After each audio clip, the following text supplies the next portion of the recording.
Trick or treat. How many? 2. There may not have been as big a turnout as in years past, but you'd be hard-pressed to have missed the hordes of treat hunters roaming the streets of Portland, hoping to make a killing in candy.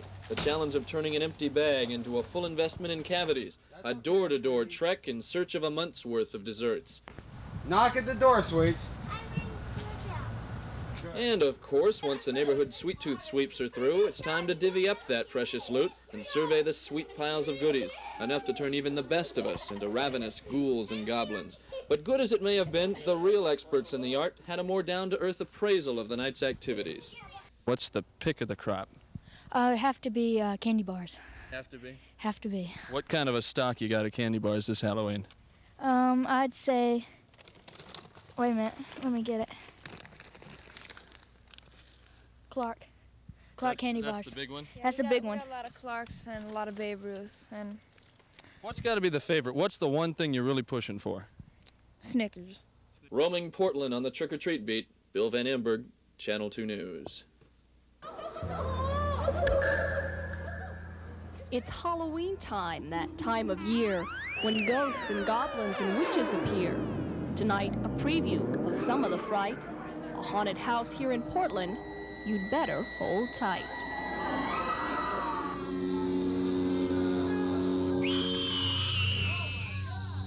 Are we all together? Are we all here? We're in the cemetery. If you think the innocent boy next door looks, it might have made it any easier. You're dead wrong.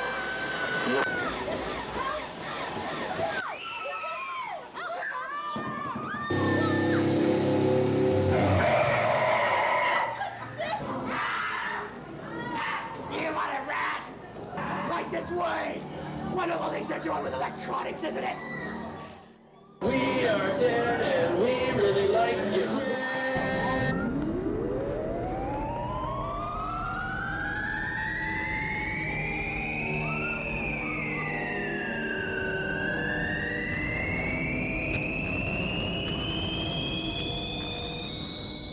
The haunted house will be open through Halloween night, tempting its visitors with all kinds of fright.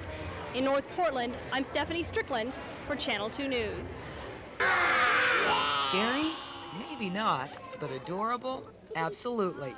It's hard to tell who enjoys Halloween more, these little ones marching down Southeast Belmont this morning, or the adults looking lovingly on.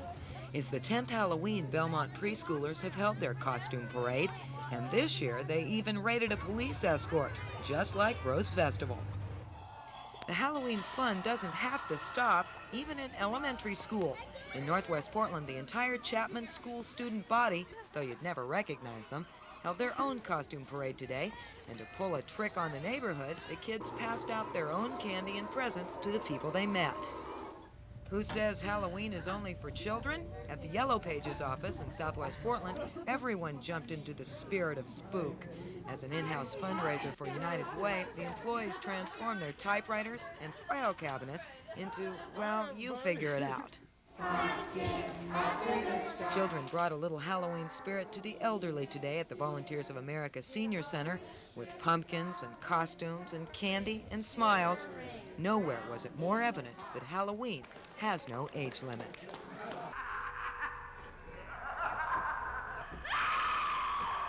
Beside being a time to have fun, Halloween is a time to be safe, particularly when it comes to the costumes you're putting on yourself and your children. There are about as many cautions for trick-or-treaters as there are costumes to choose from. First, make sure the goblin is as big as the costume. Baggy sleeves and legs could trip him up and send the ghoul and his treats tumbling down some stairs. Also, there are enough jack-o'-lanterns with fire in them out there that you don't want costumes that could be set ablaze by somebody's candle. All costumes should be labeled flame-resistant or retardant, as well as beards or masks.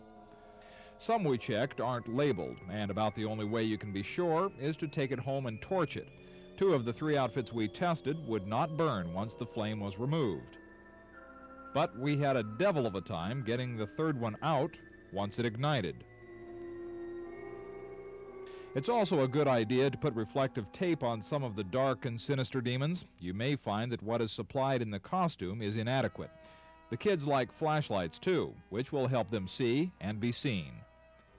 Another thing parents need to be careful of are masks that block vision. For instance, if the shield on this thing were down at night, a kid could get in trouble. One solution is to use makeup instead of a mask. It is a mess to clean up, but easier to fix than a broken child. And on another point, young Sir Galahad should bear arms that are flexible for his own safety as well as that of his victims. And one last warning, there are some real demons out there, so parents should be sure to check all of the candy before it is eaten this year. While trick-or-treating is a fun tradition, it may be more safe to have a Halloween party at home. This is Randy Ripplinger reporting.